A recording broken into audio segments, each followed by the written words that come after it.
Racism Part 2. How do we deal with it? How do we move forward? How do we conquer it?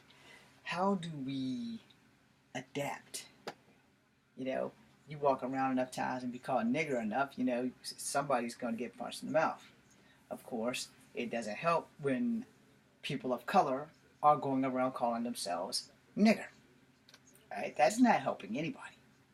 Because then your white friends will be thinking that, hey, he's going around calling himself a nigger, so I guess we can call him nigger. Which is not cool. And then if one of your white friends call you a nigger, you're ready to punch them in the mouth. Which again is not cool. But if you're going to be ignorant enough to call yourself a nigger, then don't get mad when your friends call you a nigger. I'm nobody's nigger. I don't really hear Chinese, Japanese, or Koreans, or Filipinos going around calling each other, hey chink, hey gook, hey spick. I don't hear Mexicans saying, hey, wetback. I don't hear any of that in their crowd. And trust me, I know, because I can blend in and they think I'm one of them. But that's because Native Americans are Asian. So, that being said, if we're all calling ourselves racial insults, what are we teaching our youth? Oh, it's okay if John Ho calls Cynthia Chan a gook, or a chink, or a jap. I don't hear other Asian countries running around saying that to each other. Oh, what's up, jap?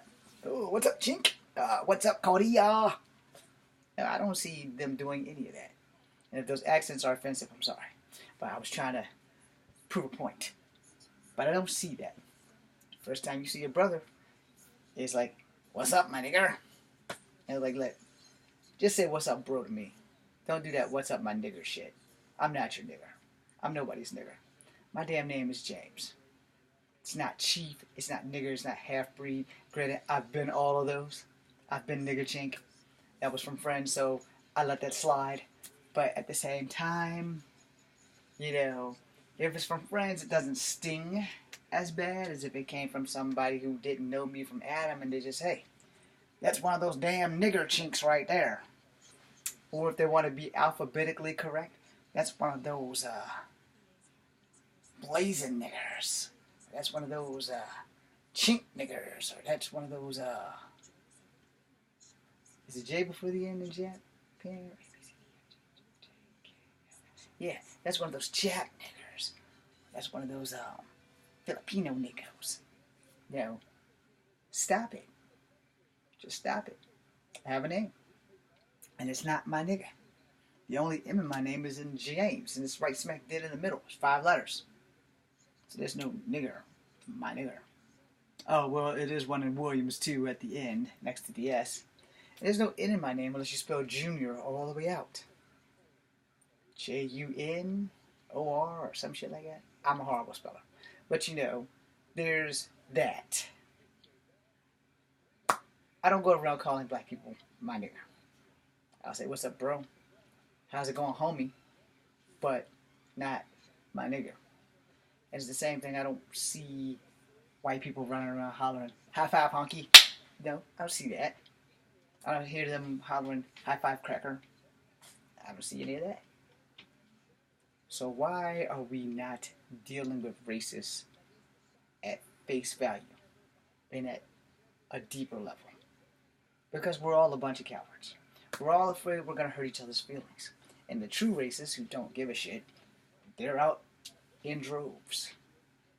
Talking, doing crazy ass shit. And they don't care. They don't care.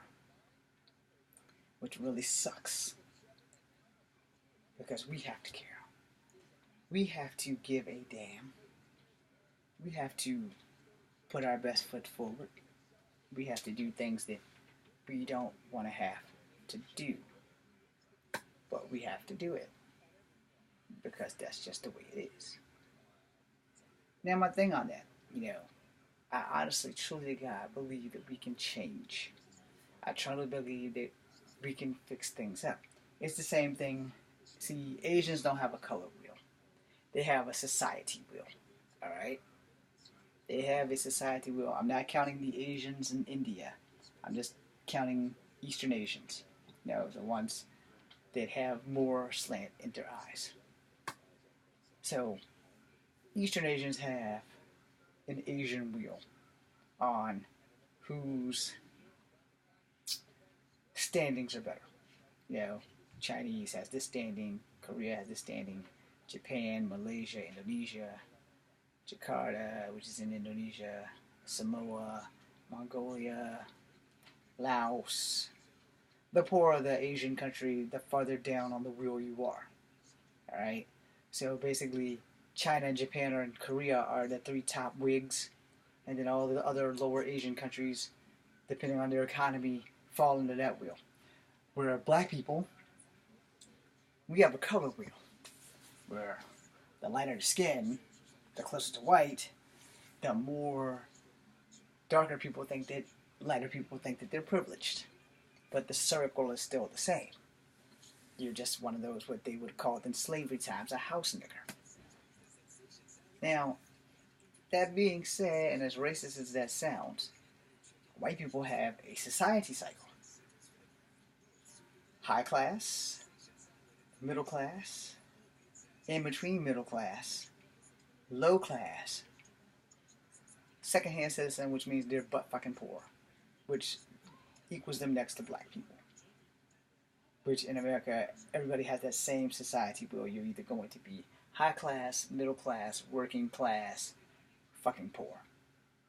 Alright? And we don't really address any of these until it becomes about race. And then we don't really address race unless somebody gets hurt or somebody does something stupid. And I'm going to explain that right now. And I'm about to piss you all off. Because I don't know if everybody reacts to the news the same. I know that black people react to the news the same. When something happens in the news, when it's big, when it's like super big, like the DC sniper thing, the first thing that all black people say is, please don't let that person be black. Now, if you're in an Asian country and there's only Asian people there, then you're probably used to it. But in America, or in a European country, if it's a black person, it fucks it up for all black people. If it's a brown person, it still fucks it up for all black people. Alright? I know what you're thinking. You just said that if it was a black person, they fuck it up for all black people. Excuse me. Have y'all looked at my arm? Because you know it's like high yellow here and dark brown here. I mean, this is my true skin color up here. I'm like super light. You know, I can get naked, but it's illegal. But, you know, the way that society works is that if a black person does something stupid, if a black person goes into a store and robs stuff, now when I go in that store, the store detectives, tunnel vision on me. I could have $2,000 in my pocket ready to spend. And I'm walking down the aisle, and this is what the detective is doing. Trying to get between that bar, so you can't see me, I'm hiding between this bar. Let me peel around here and see what this black guy's doing. Trust me, I've been there. I've been there at IGA before it became Staples. I've been there at Sears when I worked there, plus I got fired on my day off. Yeah.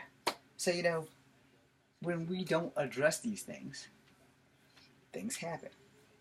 When I caught up with the store detective in both stores, and I asked him, and I showed them my money. I said, look here, buddy. I have money. I'm going to spend it in your store. I'm not going to steal. But while you're chasing me, 5 people have stole shit because you're too busy chasing the black guy. Why don't you do an inventory check? Now, one guy I specifically saw steal. While the detective was following me, I'm looking at the white guy. The white guy stuffed shit right in his pants. But the detective didn't see that because he was watching a nigger with money walk up and down the store trying to shop for shit. This happened to me at IGA, happened to me at Sears. 2 times. Why did I not snitch on the white guy? Psh, why should I? You following me. You thinking I'm gonna steal. You're looking at me like, oh, this nigga don't have no money. I'm gonna follow this nigga. He's gonna steal stuff. Shock him when I pull out my money. Like, look, I have cash. I'm going to buy stuff here. I'm not here just to have nothing to do. You know, I'm not here to please you. I'm here to shop. And in that time, like I said, I've watched people steal shit. Why did I not say anything? Why should I? You're so paranoid that I'm gonna steal. You deserve to get your shit stolen. Sadly, the downside on that is that everyone else has to pay extra money because I kept my mouth shut. But I kept my mouth shut out of anger, out of fear that the person who was following me to make sure I wasn't stealing would believe me, which he wouldn't, because clearly he was after the black guy. It's the same thing when something goes wrong in the news and a black man fits the description.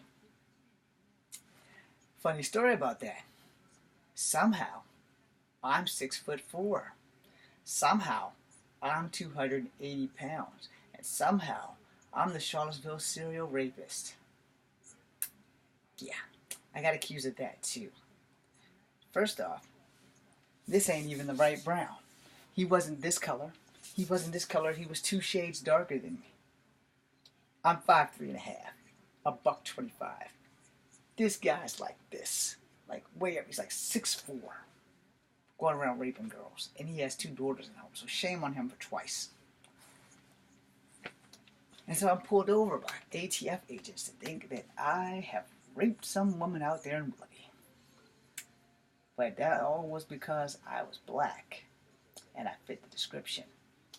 That many times we fit the description, which is why when we watch the news and somebody does something stupid, the first thing that 50% of black households say, please God, don't let this fucker been black.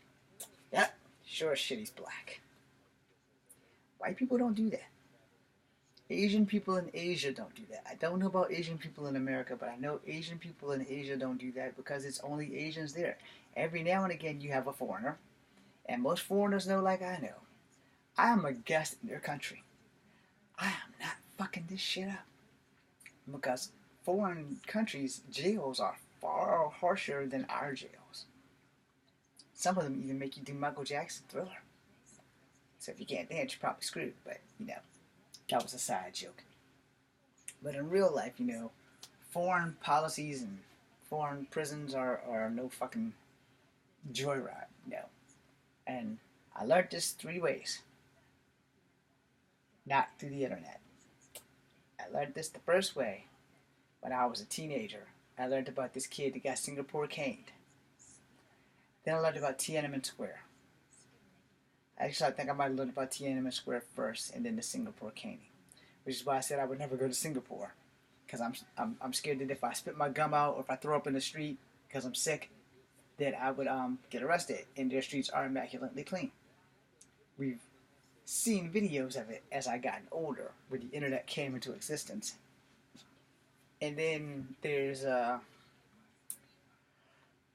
countries. There's other countries where they chop off your hands for stealing. God only knows what they'll do to you if you rape somebody. And this is about the time Amnesty International came out.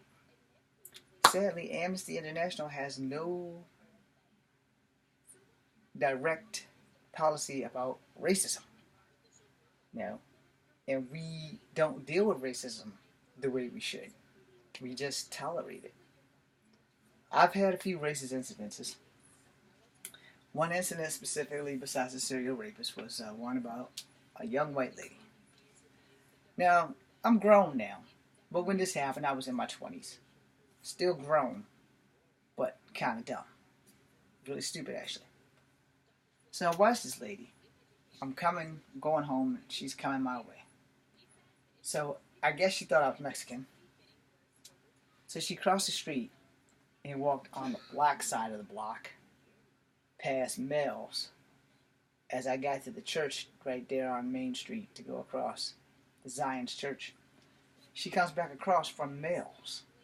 And I was like, don't nothing but black hooligans and things that used to eat at Mel's at this time. Everybody eats there now, everybody. But at this time, there was mostly black people that ate at Mel's, so maybe she thought I was a Mexican. But she basically made like a square, but not a full square. So I don't know what you call it, but So this is her, and this is me. I'm coming down. She stops. She crosses the street. I'm coming down. She goes up the street, and she comes back across the street. So Mills is right here. She crosses right here before you can get to the steps at the train station. And I'm at the church. And I noticed this. And I tell you guys this before, and I said something. And it was on the racial lines. But it wasn't racial towards her. It was racial towards me. And I said, I don't know what you're scared of, but I would be the same nigger that saves your life while you're crossing the street to go over there and mess with other big black niggers. So after that, I started evaluating myself and thinking, I'm not a racist, but I'm always on the racist end of a victimization. And that stuff has to stop. We have to learn how to deal with racism. We have to all have a seat. We all have to figure out why we all hate people of other races and bring this shit to an end. Life's too short, and I got better things to do with my time. Be seeing ya.